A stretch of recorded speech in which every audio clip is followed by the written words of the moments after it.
Hello, I'm Pat McGorry, the Executive Director of Orygen, and I'm here to tell you about Orygen, what it actually is.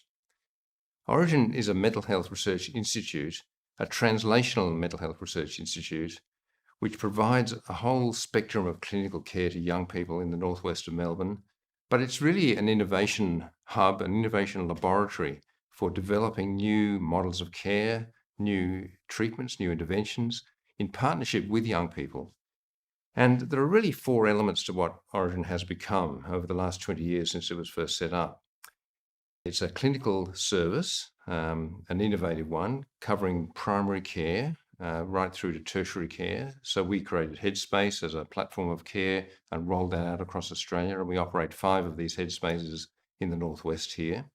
And we're integrating those with the specialist levels of care funded by the state government here. So clinical care is really a crucial part, but it's really also an innovation hub in which we create new knowledge, new models of care, new interventions through research.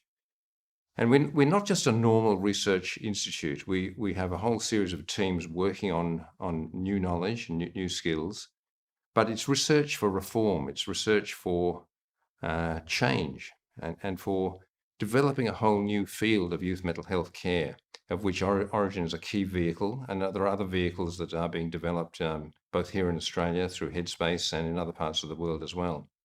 So that's two parts of Orygen. There are two other parts.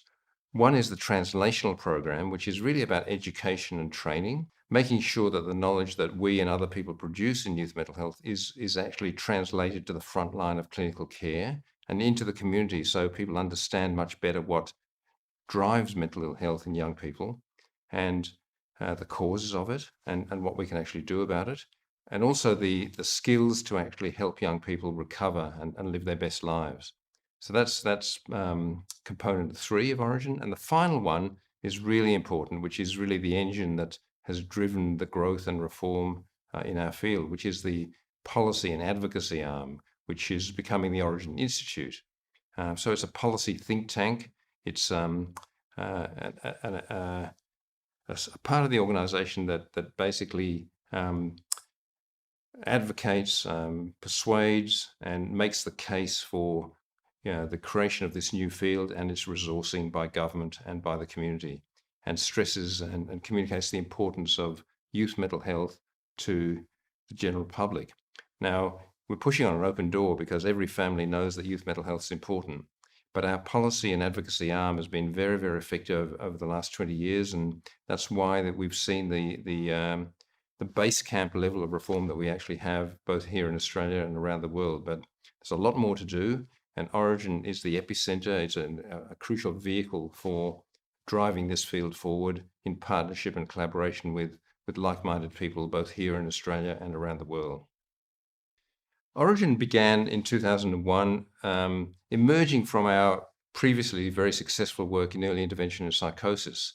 And it was set up as a medical research institute as a partnership between the Royal Melbourne Hospital, the University of Melbourne, and the Colonial Foundation, who basically funded the creation of Orygen and are still key funding partners for us. Over the years, Orygen has grown steadily, around about 8 or 10% a year in our research capacity and influence, and we've gradually strengthened our clinical services. And we're about to enter a very dynamic and transformational phase of Orygen's development, courtesy of the Victorian Royal Commission in Mental Health, which is delivering us governance of the specialist clinical programs previously run by the Royal Melbourne Hospital, but now being fully integrated with our Headspace centres across the northwest of Melbourne. So this is a unique structure, integrating primary care right through secondary and tertiary care, even to statewide and national backup programs. So there's nothing like this in the world, actually, certainly not in Australia, as an epicentre for specialist expertise and knowledge and blending research with clinical care in the way that we do. So we're very fortunate here.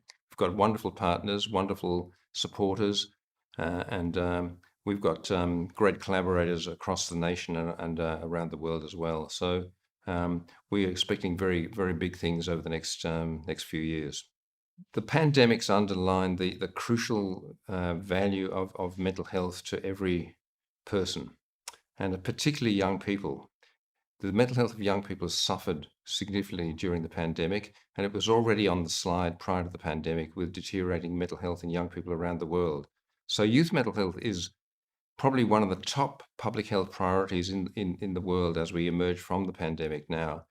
And the missing ingredient is the political will and the community support for this huge public health issue to be understood better and to be invested in for the good of everyone, not just the young people and their families, but for the strengthening and well-being of the whole society. So it's top public health and social priority, which I hope everyone will support us in progressing over the next few years.